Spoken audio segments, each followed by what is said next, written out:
Mucho gusto, hermano, hermana. Hago este video audio para contarte y responderte a tu pregunta. Me pregunta que cuál es mi congregación. Pues ahora mismo no pertenezco a ninguna congregación. Creo que pertenezco a la congregación de Jesucristo. La congregación de Jesucristo, la iglesia de Jesucristo, es la verdadera iglesia de Jesucristo, es aquella que visita a los enfermos, visita a las viudas y le ayuda en lo que necesita, los viudos también.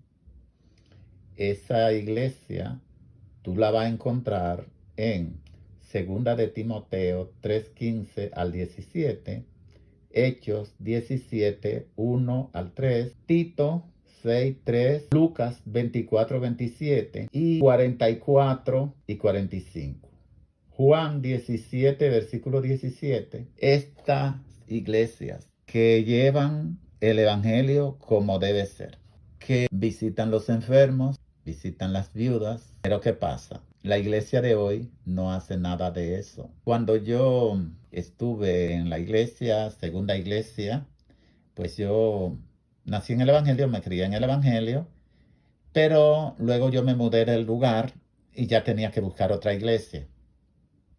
Pues me congregaba en una iglesia de un pastor de Colombia. Este pastor, él fue drogadicto, él fue pandillero y todas cosas malas que él pudo hacer la hizo. Pero él decía que el Señor lo había cambiado a él. Pero allí, todo el que iba tenía demonio. Allí, el que se enfermaba, le hacían el desprecio, porque un cristiano que se enferma es un cristiano que no tiene santidad. Un cristiano que se enferma no es cristiano porque el cristiano no puede enfermarse.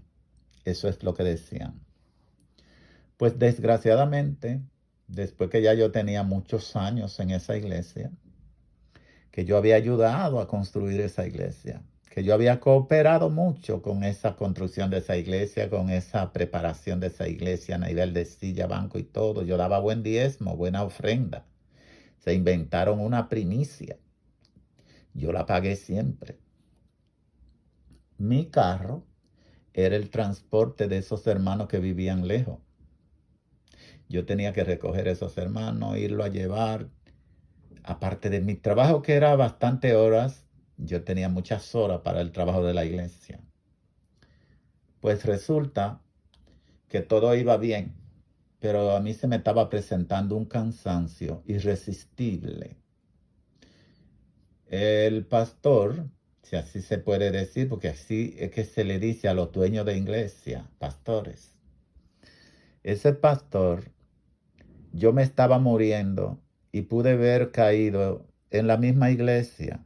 Y ese pastor no tuvo ojo ni material, ni físico, de ninguna clase, ni espiritual para ver que el estado mío. Ya yo estaba que me dormí en el banco. Primero, porque yo todavía trabajaba y yo no estaba en condiciones de trabajar porque ya la debilidad yo no la aguantaba. A mí se me estaba coagulando la sangre, a mí el corazón me estaba dando unas sensaciones extrañas. Pues un día cualquiera yo voy al médico y me hacen análisis de rutina. Y esto fue para octubre del 2014. Y me detectaron células cancerosas en la sangre. Yo no había que decirme muchas cosas porque yo soy médico odontólogo. Esto es leucemia. Yo no te diré que no me preocupé, pero yo pensé más en mi nieta, que para ese tiempo tenía 5 años. Pues yo me agarré del Señor y les dije que me diera un plazo para que yo viera a mi nieta crecer y viera a mis hijos adelantar más, que no me llevara todavía. Pero ok, para ese tiempo yo creía mucho en un profeta llamado T.B. Joshua. Yo no me perdía de madrugada, me acostaba tarde, me dormía tarde mirando esos videos. Yo fui a República Dominicana a grabar mi primera promoción que el Señor me había dado y allá coincidí que T.B. Joshua estaba allá en el 2017, noviembre, y allí vi a T.B. Joshua. Sorpresa me llevé. La primera vez que me tocó, que no fue que oró, yo quedé igual. Me dijo una sobrina que me quedara un tiempecito más y me quedé. Volví a un lugar de las Fuerzas Armadas, a un club. Yo no sé mucho por ahí, pero es por la autopista a las Américas. Volvió y oró. Mentira, mentira. Ese hombre no era de Dios nada. Es que el hombre de Dios cuando tocó, te va a sanar. Pero en el Evangelio hay muchos mitos. No sanaste porque no tenía fe. Eso es mentira. Eso es mentira. Que cuando no saben lo que van a decir, se inventan lo que sea para quedar bien. Ok, después se demostró más tarde que es verdad que el hombre no era de Dios. All right. Pues continuando con esta iglesia, ya yo estaba cayendo en cama y un día yo les digo al Señor, digo, ay Señor, yo no quiero morir de repente. Eh, Dime quién puede orar por mí. Pues yo me fui al Alto Manhattan a una iglesia por ahí por la 145 con Lennox Road. Allá voy a una iglesia donde el Señor me había dicho, pero cuando fui la iglesia estaba cerrada. No tenían culto ese día. Y de ahí fui a la iglesia donde me estaba congregando semanas atrás, porque yo todavía estaba yendo ahí a esa iglesia, un poquito disgustado por cosas que venían pasando desde antes de yo enfermar. Allí fui y ya el culto había terminado, eran las 12 y tantos minutos, y veo un hermano, si así se puede llamar, y le digo, óyeme, tú puedes darle mi número a Miriam para que ore por mí. No me siento bien. Y le dejé el número. Miriam nunca me llamó. Por tanto, él tampoco le dio el número, pero tampoco él me llamó para preguntarme, ¿y qué le sucede, hermano? Porque ese día él no habló conmigo porque estaba hablando ahí con unas hermanas. Eso yo lo entendí. Pero si ya tienen mi número y ya te hablé así, y tú me viste, porque una persona vieja ya de experiencia sabe cuando una persona no está bien de salud, y más si ya han hablado antes. Bueno, pues Miriam nunca me llamó. Caí al hospital. De ahí ya yo no podía seguir yendo a la iglesia porque yo no podía estar sentado como se usa en las iglesias, que son 3 horas, dando vuelta ahí, ya me siento, ya te para y así. Yo no calificaba para eso. Resulta que el pastor empezó a hablar muy mal de mi persona. A mí me lo decía un hermano. Años después murió ese hermano. La historia de ese hermano con ese pastor fue muy amarga, muy triste, que eso es algo, otro capítulo aparte. Pues en el hospital yo no vi a nadie visitarme de la iglesia. Aquí en la casa nadie vino a visitarme, pero tampoco nadie me llamó. Ni me llamó el pastor, ni me llamó la pastora. Sí me llamaban para que yo me levantara de madrugada, que el pastor tenía un trabajito y salía a las 12 de la noche. Pero yo en lo que llegaba, eso era 1 hora de distancia. Un día yo incluso me dormí y le llegué tarde y me dijo que cuando la próxima vez iba a tener que llamar una persona que lo fuera a buscar. porque él no podía esperarme.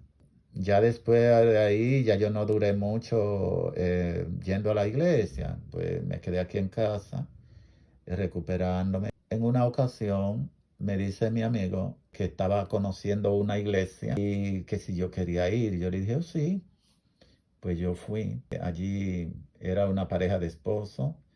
El esposo era un hombre de Dios porque me dio una profecía y la profecía se cumplió. Una de las palabras que me dijo, eres evangelista del Señor. El Señor dice que pondrá nueva voz y ya no será el mismo. Todo se cumplió lo que me dijo ese hombre. Yo no hablaba como ahora. Yo tenía un espíritu en mi garganta que ni me dejaba glorificar al Señor, ese tono que ahora me da. Pero resulta que esa pastora era muy charlatana. Y un día ella se le zafó decir que ella vivía en una casa, que había un inquilino y que ese inquilino la molestaba. Y que en una ocasión ella por poco pierde su matrimonio porque su esposo la encontró que el inquilino la estaba tocando. Pero ¿cómo es eso? ¿El inquilino a dónde te tocó? En la habitación de él. ¿Y qué tú buscabas en esa habitación de él? Porque un inquilino tú no tienes por qué estarte entrando a la habitación.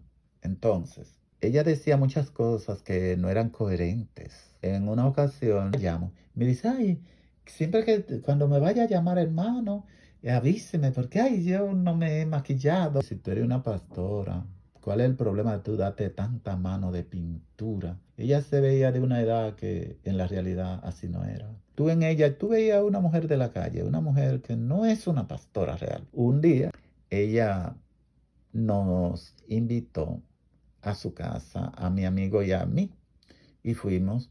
Y el hijo de mi amigo también fue con nosotros. Nos bañamos en su piscina, su casa era con piscina, ella decía que era una casa cómoda y como en efecto así mismo, ella oró por nosotros. Esa noche yo no pude dormir, yo me veía en una cisterna, cuando cerraba los ojos, yo me veía en una cisterna con muchos cerditos chiquititos, muchos ratones chiquititos, muchas serpientes, y no me mordían, pero yo sentía, nerviosismo y me despertaba. Volvía y trataba de coger el sueño. Otra vez me soñaba con el mismo episodio. Esa noche no pude dormir, me levanté nervioso, muy mal. Tenía una cita en el hospital y en la clínica me lo notaron, pero yo no hablé nada porque no me iban a entender. Las cosas espirituales la persona humana normal no la va a entender. Una cosa le agradecí a ella, que ella no me dejó solo en el sentido con la oración, siempre estaba orando conmigo y siempre estaba desatando y clamando. Ya tarde del día se me quitó eso. Un día yo estoy orando y le digo al Señor que me muestre un lugar porque ya yo no me sentía cómodo visitando esa iglesia. Esa pastora rentaba una iglesia, un templo, pagaba 2 horas, 2 veces por semana para dar los cultos. Y mi amigo y otros más íbamos 2 veces a la semana hasta que el Señor me sacó. Yo sentí que el Señor me sacaba.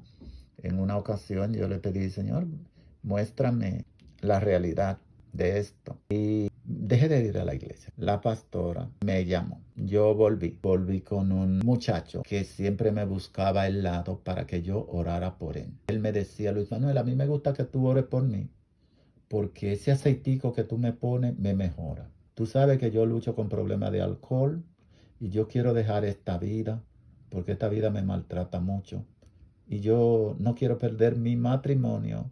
Tengo un niño y yo quiero a Pamela. Pamela es buena esposa. Él se llama Rubén. El niño, no recuerdo el nombre que le pusieron. Oraba por él.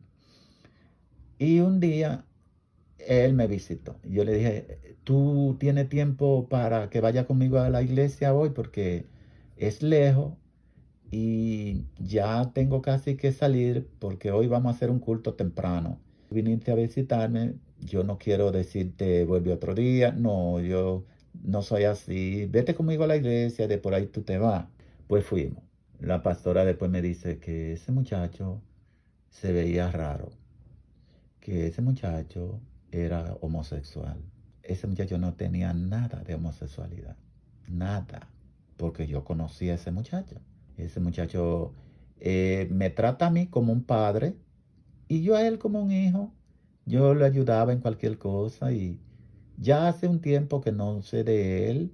Él se rehabilitó, gloria a Dios. Incluso de mi segunda producción hay una canción que yo la escribí porque en una ocasión la esposa de él viajó al Ecuador y me dijo que si él podía quedarse aquí 15 días hasta que ella viniera para atrás, que por el problema de alcohol y los amigos, ella no quería dejarlo en la casa, porque los amigos iban a estar llamando, iban a estar visitando y lo iban a estar sacando. Pero que ella se sentía segura conmigo porque yo soy de mi iglesia y que yo no le iba a brindar alcohol. Sí, sí, Pamela, está bien. Bueno, él vino para acá. Pues en una ocasión yo me levanto y él está en el sofá. Yo me levanto para ir al baño y para ir al baño pues se miraba así para la sala. Y yo veo que él está texteando con el celular porque la luz del celular se ve encendida. Y yo le pregunto, ¿no puede dormir, Rubén? ¿Qué te pasa? Me dice, ay, sí, estoy incómodo. Quisiera ir para la calle a comprar una cerveza. Yo me puse a aconsejarle que no fuera a la calle a esa hora, que era muy peligroso, eran las 3 de la mañana. El muchacho se quedó ahí, después se durmió, pero ya como a las 5 a mí me vino una inspiración de una canción. La canción que escribí, más luego a las 5 de la mañana, el Señor me ministró unas letras, porque yo me quedé pensando, ay Dios, ayuda a ese muchacho, porque él es de la edad de mi hija mayor, es jovencito, puede ser mi hijo. Y ya él con su matrimonio, su esposa que se llevaba muy bien conmigo, ya para mí era como mi nuera. Las letras que me dio el Espíritu me dijo, tiene el poder, tiene la sangre y la palabra. Desata la palabra, desata el poder, cúbrelo con la sangre del cordero. La canción se titula Tiene el poder. Tiene el poder, tiene la sangre. Dice así.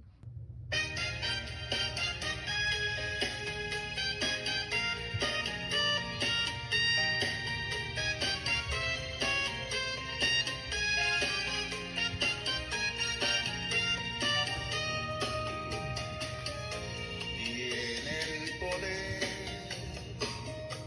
tiene la sangre y la palabra te fueron dados para vencer. En su nombre no sea infiel al patrimonio que te consagra. Él quiere, amigo, salvar tu alma, no lo deshonre. Despiértate, estás dormido en Jesucristo, eres vencedor. Sal del camino que te mantiene perdido. Con fe y ayuno nunca será perdedor. Si te distrae del camino que está escrito, vuelve hacia atrás a tu primer amor. Él te recibe por la fe en Jesucristo y no desmaye, tu fe te hará superior.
Bien, gané el alma de ese amigo para Jehová de los ejércitos.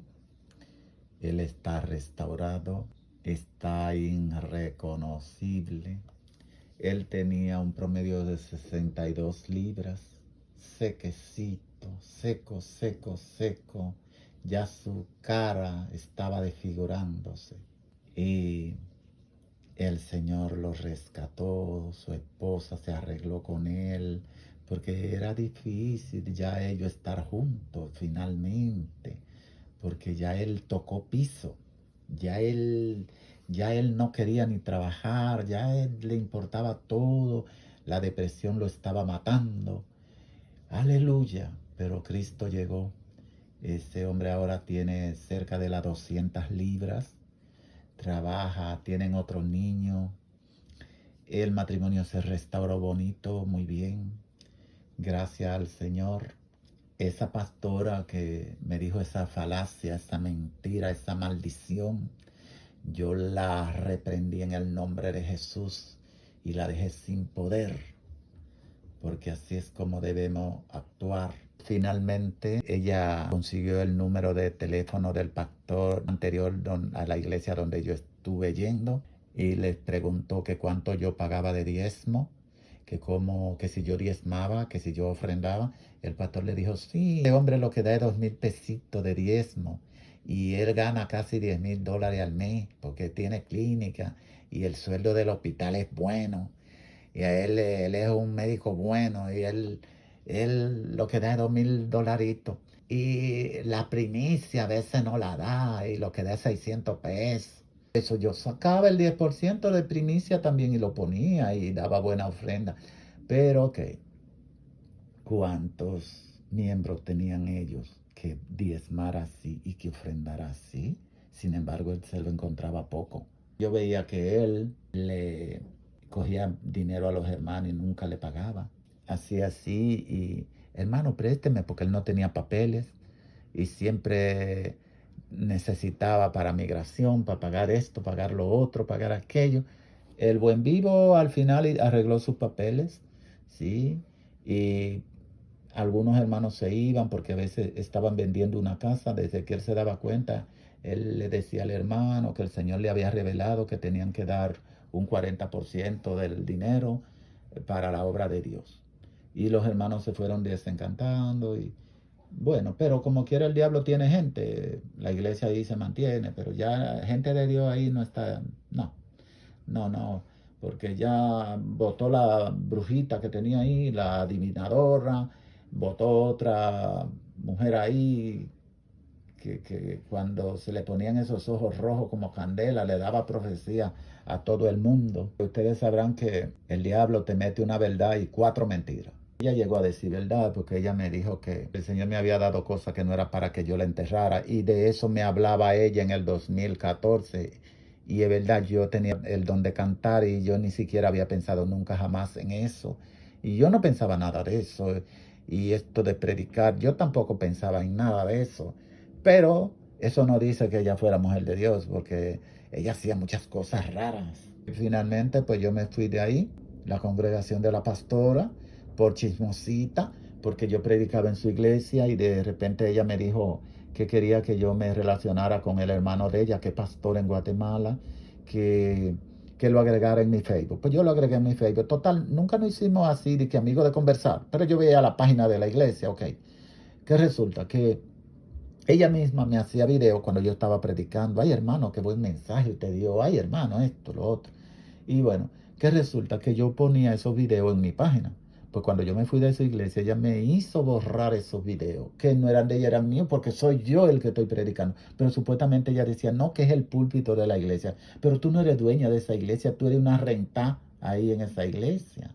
Y esa mujer me mandaba muchísimos mensajes amenazantes. Me dijo un día que como yo me retiré, pero el gobierno no me quita, mire, que yo haga un trabajo en una clínica privada por ahí, donde me llamen y yo puedo hacer cualquier cosa porque yo sigo siendo el mismo profesional. Yo lo que no puedo es trabajar con el seguro, a pacientes con seguros, cosas así, pero yo puedo, por ejemplo, hacer muchas cositas porque mi profesión es mía y yo la tengo en mi mente. Eso que entonces ella dijo que me iba a delatar, que yo ejercía escondido, pero escondido no a nivel de no tener papeles, sino escondido que si tú estás pensionado, tú no puedes trabajar. A eso ella se refería. Bueno, pero sin embargo, yo le daba dinero de eso a ella, de primicia, de diezmo, ofrenda de ahí, pero cuando le daba dinero ahí me apoyaba. Pero cuando ya me salí de la iglesia, ahí quería ella asesinarme, era. Pues esta es la parte uno. Yo voy a continuar en otro audio con la parte 2. Amén. Pues Dios les bendiga y conversamos en la próxima.